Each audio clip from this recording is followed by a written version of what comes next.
La scène politique africaine a été bouleversée par un événement inattendu. Ibrahim Traoré, leader du Burkina Faso, s'est imposé comme un homme fort, défiant les normes géopolitiques établies.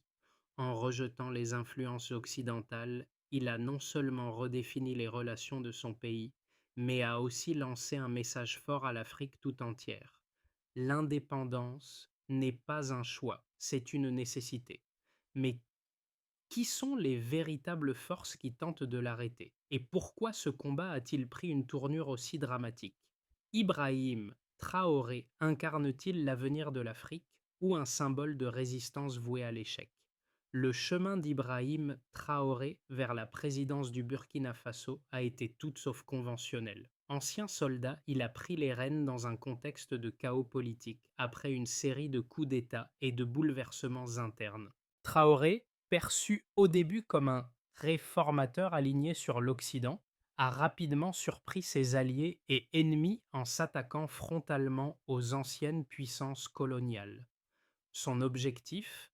Rompre les chaînes de la dépendance néocoloniale, un message qui résonne particulièrement dans un contexte où plusieurs pays africains cherchent à s'affranchir de l'influence occidentale. Ce rejet du modèle traditionnel n'est pas seulement une politique étrangère, il incarne un changement de paradigme, un défi direct à ceux qui ont longtemps dominé le continent. Mais cette volonté d'indépendance a aussi créé une fracture avec les puissances régionales et mondiales, dont l'ECOWAS, qui voient d'un mauvais œil cette réorientation stratégique. L'enjeu est désormais de savoir si Traoré réussira à faire face à l'isolement diplomatique et à garantir la souveraineté de son pays. Le vent du changement a soufflé à Ouagadougou. Ibrahim Traoré, tout juste installé au pouvoir, a immédiatement changé la donne. Loin de se conformer aux attentes internationales, il a affirmé son indépendance vis-à-vis des puissances occidentales, notamment la France, et a cherché à créer de nouvelles alliances au sein de l'Afrique. Cette décision a été perçue par certains comme une révolution, par d'autres comme une provocation risquée. Son geste le plus audacieux a été de rompre les relations avec l'ancienne puissance coloniale, un acte qui a renforcé sa popularité parmi la jeunesse burkinabé, mais qui a également attisé les tensions avec les dirigeants d'ECOWAS. Mais ce n'était que le début. Les premières réactions de la communauté internationale ont été frappées de perplexité. L'ECOWAS, traditionnellement un acteur influent dans la région, a vu en cette rupture une menace à l'ordre établi. Loin d'être simplement une question de diplomatie, la situation s'est rapidement transformée en un affrontement idéologique entre la souveraineté africaine et les influences extérieures. Traoré, dans ses discours, a évoqué des principes de souveraineté et d'autodétermination, des valeurs qui résonnent fortement sur un continent en quête d'unité et d'émancipation. Cependant, cette montée en puissance a fait naître des alliances inattendues. Des voix se sont élevées en Afrique de l'Ouest pour soutenir son indépendance, mais aussi pour défendre l'idée d'une Afrique unie face aux pressions extérieures. Pourtant, derrière cette façade d'indépendance se cache un défi immense. Comment construire un avenir stable tout en défiant les grandes puissances économiques et politiques? Cette question reste en suspens, mais un fait est certain. Ibrahim Traoré ne compte pas se soumettre. À chaque coup de pression, il répond par une détermination sans faille, transformant chaque obstacle en un levier pour renforcer son influence et celle de son pays. Et maintenant, les regards se tournent vers lui. Parviendra-t-il à mener cette révolution ou sera-t-il écrasé par l'opposition qui se forme lentement autour de lui? Ibrahim Traoré n'est pas le seul acteur dans cette scène géopolitique complexe. À ses côtés, des figures influentes jouent un rôle crucial dans cette bataille pour la souveraineté. Parmi eux, certains dirigeants africains ont vu en lui un champion, un porte-étendard de l'indépendance et de la résistance contre les puissances coloniales. Le Mali et le Niger, par exemple, ont rapidement exprimé leur soutien à ces initiatives, soulignant l'importance de la coopération régionale pour briser les chaînes du néocolonialisme. Ce soutien a renforcé l'idée d'une Afrique plus solidaire et unie, loin des influences étrangères. Cependant, cette solidarité n'est pas partagée par tous. L'ECOWAS, qui représente une part importante de l'Afrique de l'Ouest, a rapidement pris ses distances avec le Burkina Faso, menaçant d'imposer des sanctions pour tenter de ramener Traoré dans le giron de l'ordre politique régional. Ce climat de tension croissante a entraîné une première conséquence directe, l'isolement diplomatique du Burkina Faso. Les répercussions sont immédiates. Le pays fait face à des pressions économiques et diplomatiques sans précédent qui ont exacerbé les difficultés internes. Mais Traoré, loin de se laisser intimider, a répondu en renforçant les liens avec d'autres pays africains et en cherchant des alliances au-delà du continent, notamment avec la Russie, qui s'est progressivement imposée comme un acteur majeur dans la politique internationale de l'Afrique. L'impact de cette situation dépasse les frontières du Burkina Faso. Le combat d'Ibrahim Traoré devient un symbole de résistance pour d'autres nations africaines, mais également un défi pour les puissances occidentales qui voient dans ce modèle un danger potentiel. L'avenir de Traoré pourrait redéfinir les relations entre l'Afrique et l'Occident, mais aussi la structure même de l'ordre mondial. L'histoire d'Ibrahim Traoré est celle d'une montée en puissance rapide, marquée par des événements décisifs qui ont transformé son destin et celui du Burkina Faso. Lorsqu'il prend le pouvoir, le pays est en pleine crise politique, après plusieurs années de conflits internes et de lutte pour le pouvoir. Le départ de l'ancien président Roch Marc Christian Kaboré, suite à un coup d'État militaire, ouvre la voie à un nouvel ordre. Traoré, alors jeune capitaine de l'armée, est propulsé sur le devant de la scène. Ce tournant est un moment clé dans la trajectoire politique de la nation, mais aussi pour l'ensemble de l'Afrique de l'Ouest. Dès sa prise de pouvoir, Traoré déclare sa volonté de tourner la page de l'influence occidentale. Ce qui commence par des discours sur la souveraineté se transforme rapidement en actes concrets. Il annonce la rupture des relations diplomatiques avec la France, un geste fort qui choque la communauté internationale. L'élément déclencheur de cette rupture? L'implication perçue de la France dans les affaires internes du Burkina Faso, notamment par son soutien au précédent gouvernement, jugé inefficace et corrompu.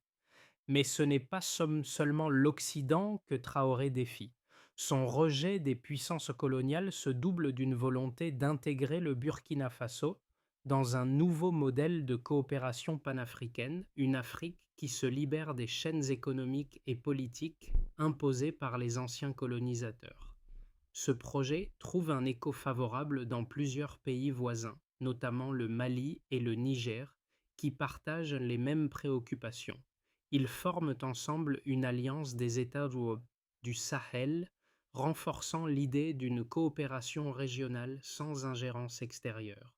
Cependant, cette offensive pour l'indépendance n'est pas sans conséquences. Très vite, Traoré se heurte aux puissances régionales, en particulier l'ECOWAS, qui voit dans ce changement une menace à la stabilité régionale.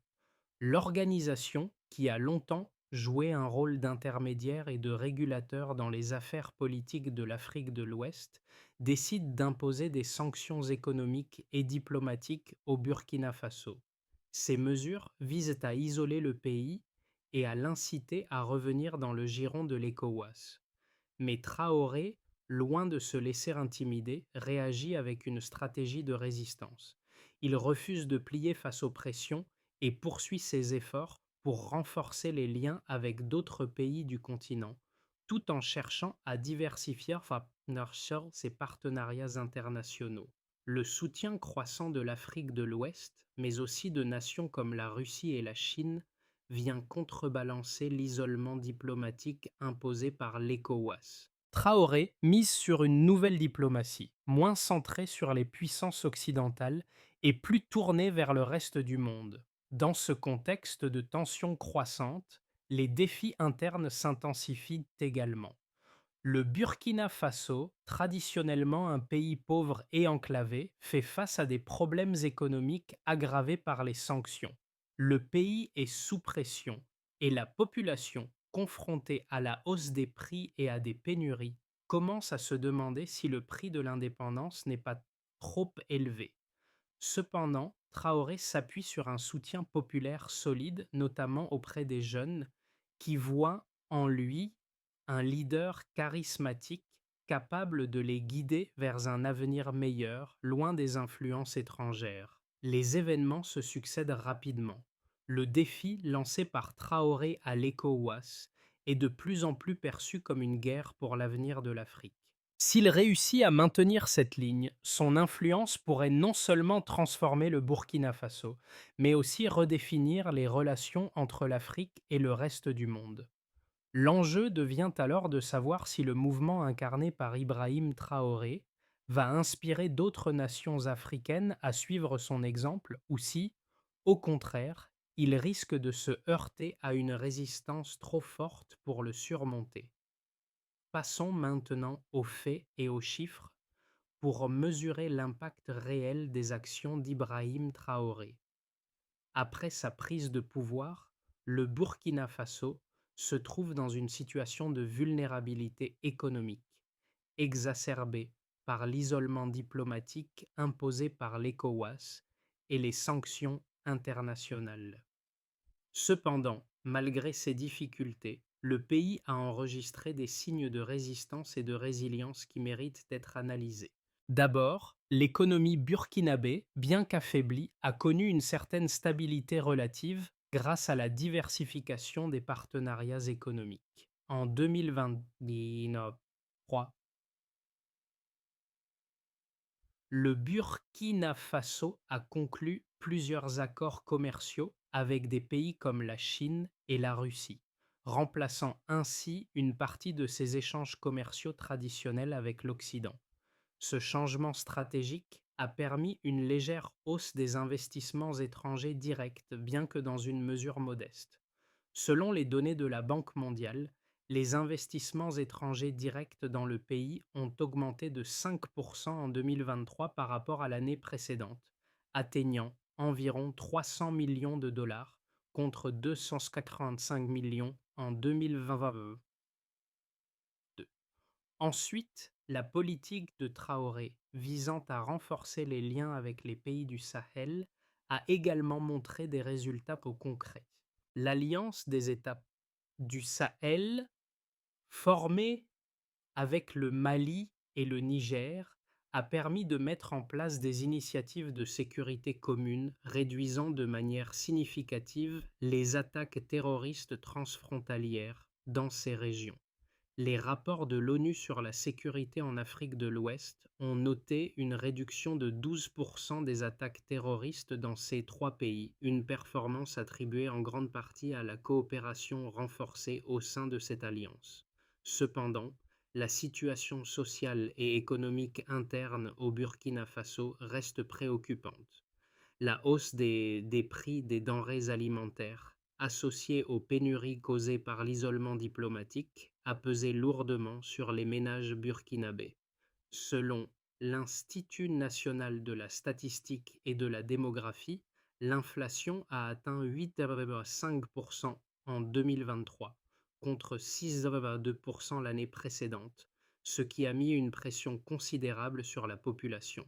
Les sanctions économiques ont également eu un impact sur les importations de produits essentiels, comme le carburant et les médicaments, entraînant des pénuries intermittentes dans le pays. Dans ce contexte de défis économiques et sociaux, la stratégie de Traoré repose également sur une gestion politique astucieuse. Sa capacité à maintenir une forte popularité parmi la jeunesse burkinabé est un facteur clé de sa résilience. Un sondage réalisé par l'Agence africaine de recherche sociale en 2020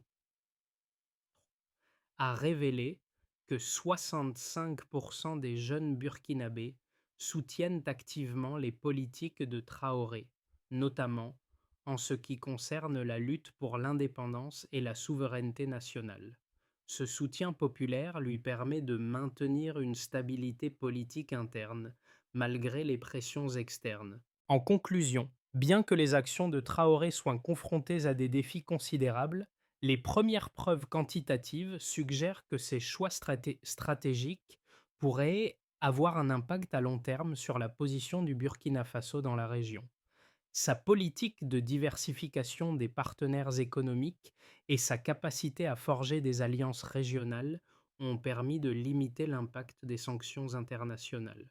Toutefois, les difficultés économiques internes, notamment l'inflation et les pénuries, demeurent un frein majeur à la réalisation de ces objectifs à long terme.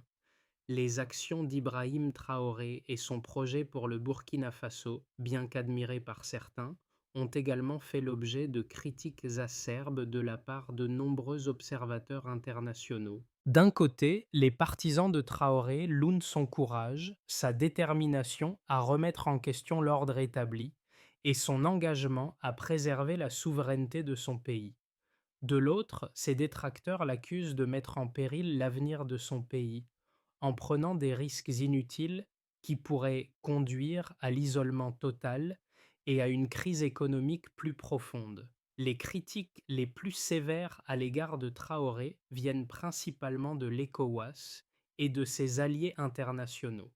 L'organisation ouest-africaine, autrefois un pilier de la stabilité régionale, considère que l'approche de Traoré menace la paix et l'ordre dans la région.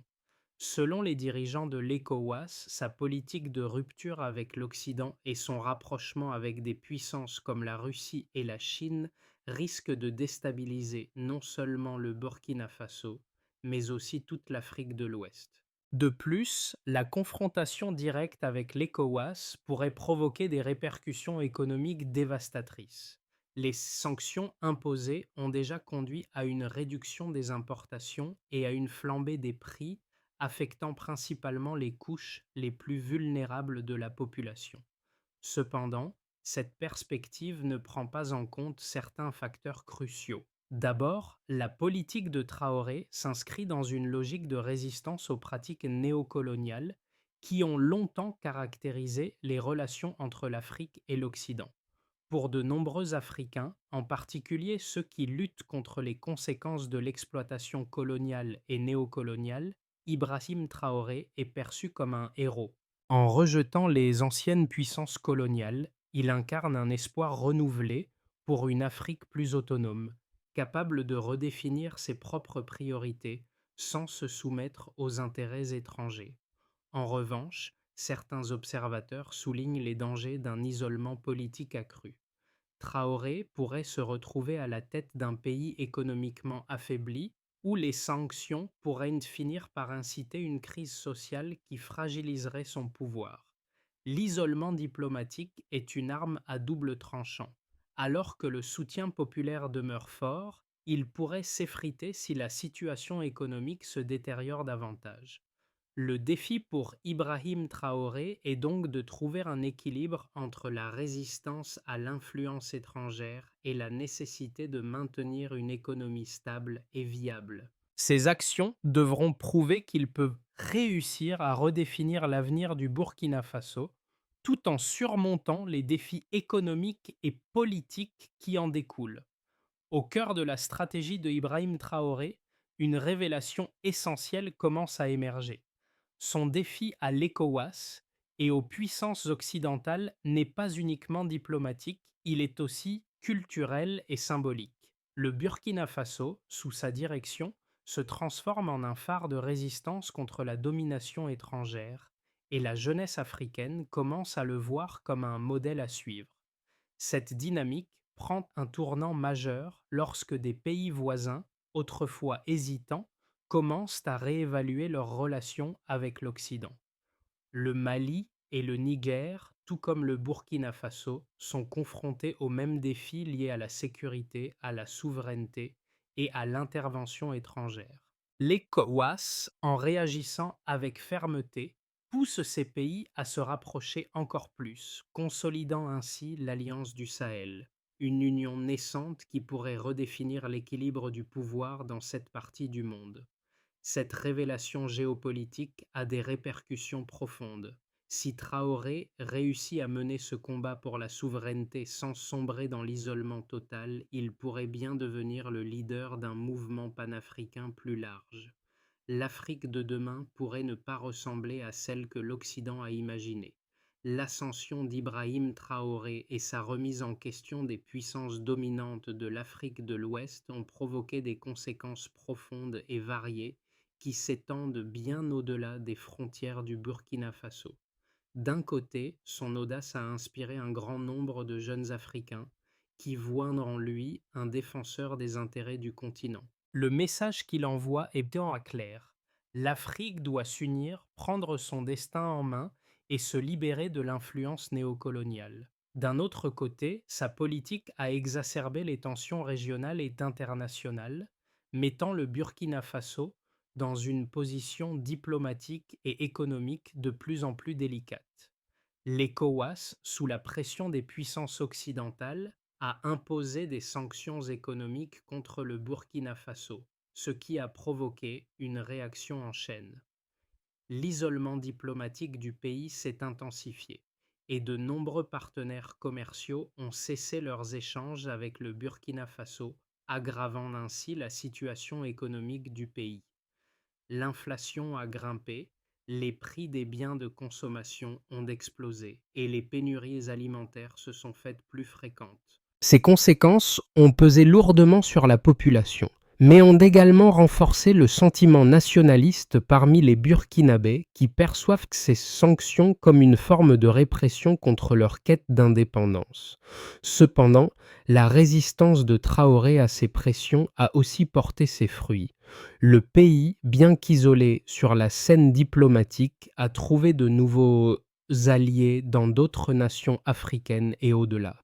La Chine et la Russie, intéressées par l'opportunité de diversifier leurs relations économiques en Afrique, ont commencé à fournir un soutien économique et militaire au Burkina Faso. Des accords ont été signés pour des investissements dans les infrastructures, dans l'exploitation des ressources naturelles et même dans le domaine de la défense. Ce soutien, bien que limité en volume, a offert à Traoré des alternatives cruciales face à l'isolement imposé par l'Occident. Dans la région, la situation de Traoré et son refus de se soumettre aux dictats extérieurs ont conduit à une reconfiguration des alliances. Le Mali et le Niger, deux autres membres de l'Alliance du Sahel, ont renforcé leur coopération avec le Burkina Faso.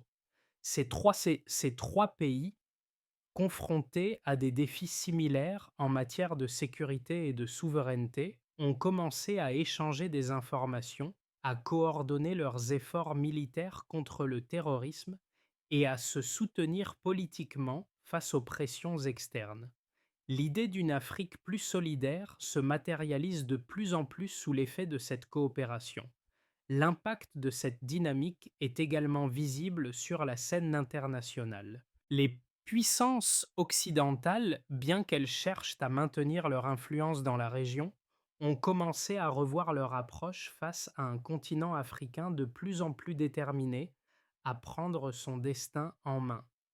Les les sanctions, loin d'avoir isolé Traoré, ont en réalité révélé les fractures au sein du système international et ont montré que de nouveaux centres de pouvoir émergeaient dans la géopolitique mondiale. Les conséquences de la politique de Traoré vont bien au-delà de la simple politique intérieure du Burkina Faso. Elles affectent les équilibres régionaux et mondiaux et préfigurent un changement fondamental dans la manière dont l'Afrique pourrait redéfinir ses relations avec les puissances extérieures. Si cette résistance perdure, le Burkina Faso pourrait devenir un modèle de souveraineté pour d'autres nations africaines, voire un catalyseur d'une nouvelle ère de coopération panafricaine.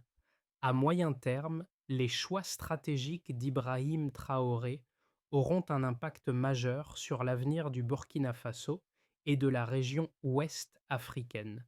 Le pays se trouve à un carrefour et l'évolution de la situation dépendra de plusieurs facteurs, notamment des réactions internationales, de la solidité de ses alliances régionales et de la capacité du gouvernement à gérer les pressions économiques internes. Voici 3 scénarios possibles pour les 6 à 12 prochains mois. D'abord, le scénario de stabilité et de croissance régionale le plus optimiste. Dans ce scénario, Traoré réussit à maintenir une stabilité politique interne et à surmonter les difficultés économiques grâce à des partenariats renforcés avec la Chine, la Russie et d'autres alliés non occidentaux. Le Burkina Faso continue de recevoir des investissements étrangers et l'Alliance du Sahel se consolide, notamment à travers des efforts communs pour lutter contre le terrorisme et renforcer la sécurité régionale. Les sanctions de l'ECOWAS sont levées à la suite de négociations diplomatiques et le Burkina Faso réintègre progressivement le circuit économique mondial. Dans ce contexte, le pays devient un modèle pour d'autres nations africaines en quête d'indépendance et de coopération régionale. Ensuite, le scénario de déstabilisation interne, le plus pessimiste. Si les pressions économiques deviennent trop fortes, la situation interne pourrait se détériorer. Les pénuries alimentaires, l'inflation et les difficultés liées aux sanctions pourraient provoquer un mécontentement populaire croissant. Les tensions sociales pourraient s'intensifier et une partie de la population pourrait remettre en question la gestion de Traoré.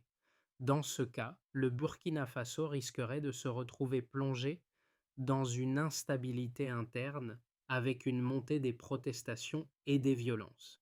L'isolement diplomatique pourrait se prolonger, aggravant encore la situation économique du pays. Enfin, le scénario de confrontation avec l'ECOWAS, un scénario neutre. Le Burkina Faso pourrait être entraîné dans une confrontation ouverte avec l'ECOWAS et d'autres puissances régionales.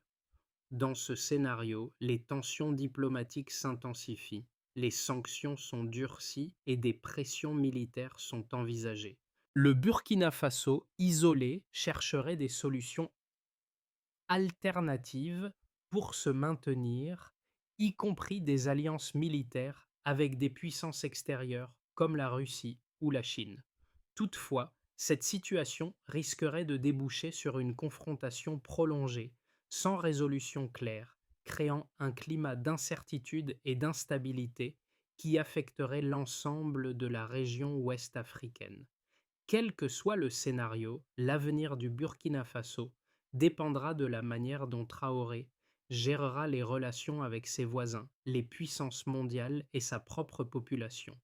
La résilience du pays sera mise à l'épreuve dans les mois à venir et les décisions prises par son gouvernement auront des conséquences durables. La montée en puissance d'Ibrahim Traoré a profondément marqué la scène géopolitique de l'Afrique de l'Ouest, mais c'est son impact sur la jeunesse et la société burkinabé qui mérite une attention particulière. Pour de nombreux jeunes Africains, il incarne un symbole de résistance et de rébellion contre les anciennes puissances coloniales. Ce phénomène dépasse les frontières du Burkina Faso. Les jeunes des rues de Ouagadougou aux zones rurales considèrent Traoré comme un leader qui leur parle véritablement.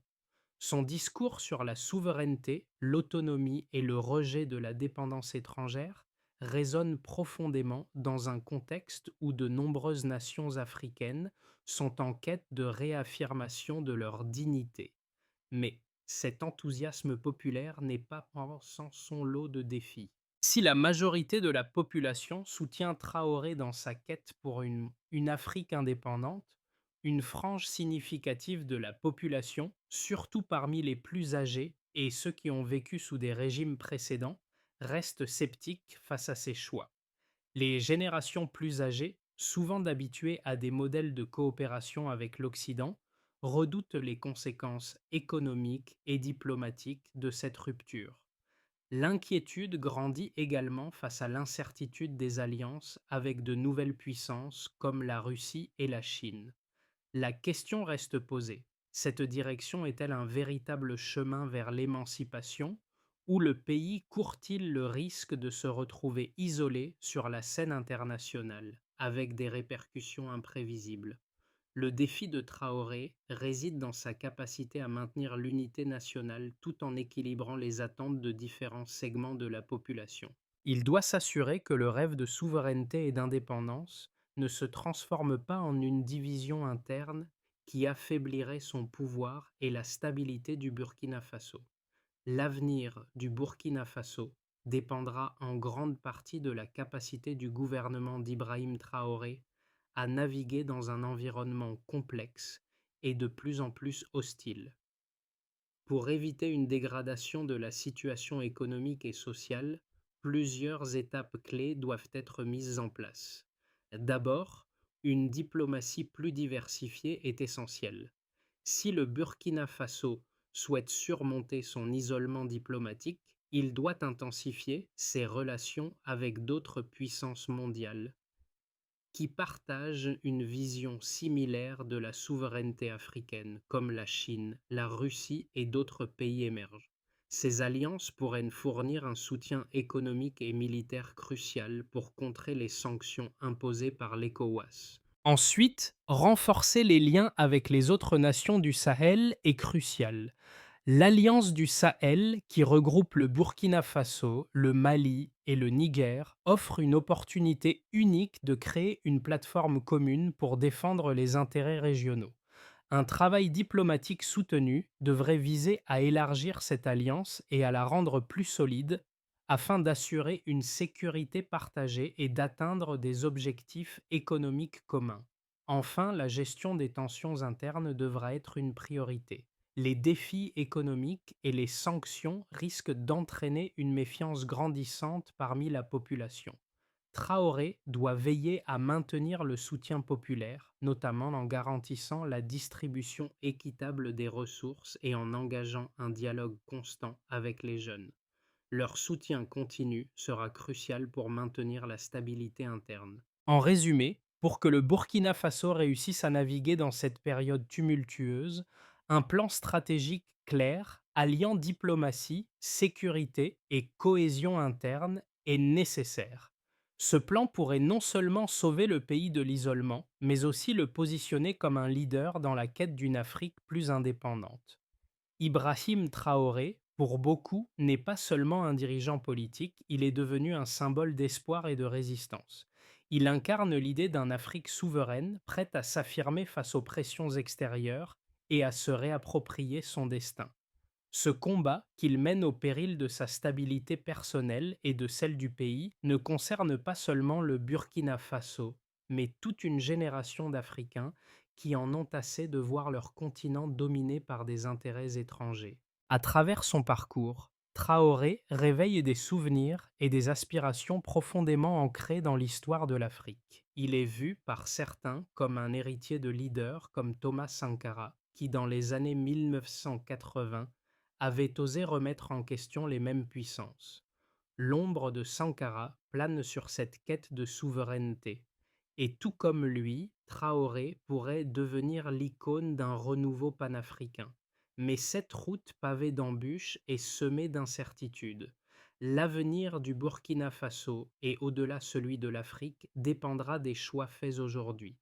Les défis sont immenses, mais la volonté de résister, de ne pas se soumettre, pourrait bien être le moteur d'une transformation radicale, non seulement pour le Burkina Faso, mais pour tout un continent.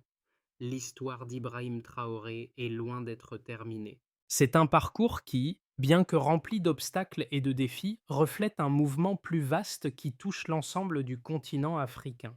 Le Burkina Faso pourrait être le début d'une nouvelle ère où les pays africains refusent de se soumettre aux diktats des anciennes puissances coloniales.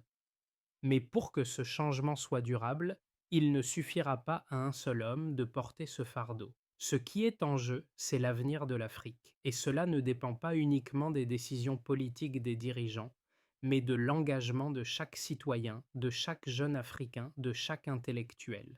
L'histoire montre que lorsque le peuple s'unit, rien n'est impossible. Le mouvement pour la souveraineté doit être porté par un peuple éveillé, déterminé à défendre sa dignité. Ainsi, l'appel est lancé à tous ceux qui croient en une Afrique libre, autonome, prête à se réinventer. L'heure est venue de se demander quel rôle chacun de nous peut-il jouer pour soutenir ce rêve de liberté et d'indépendance.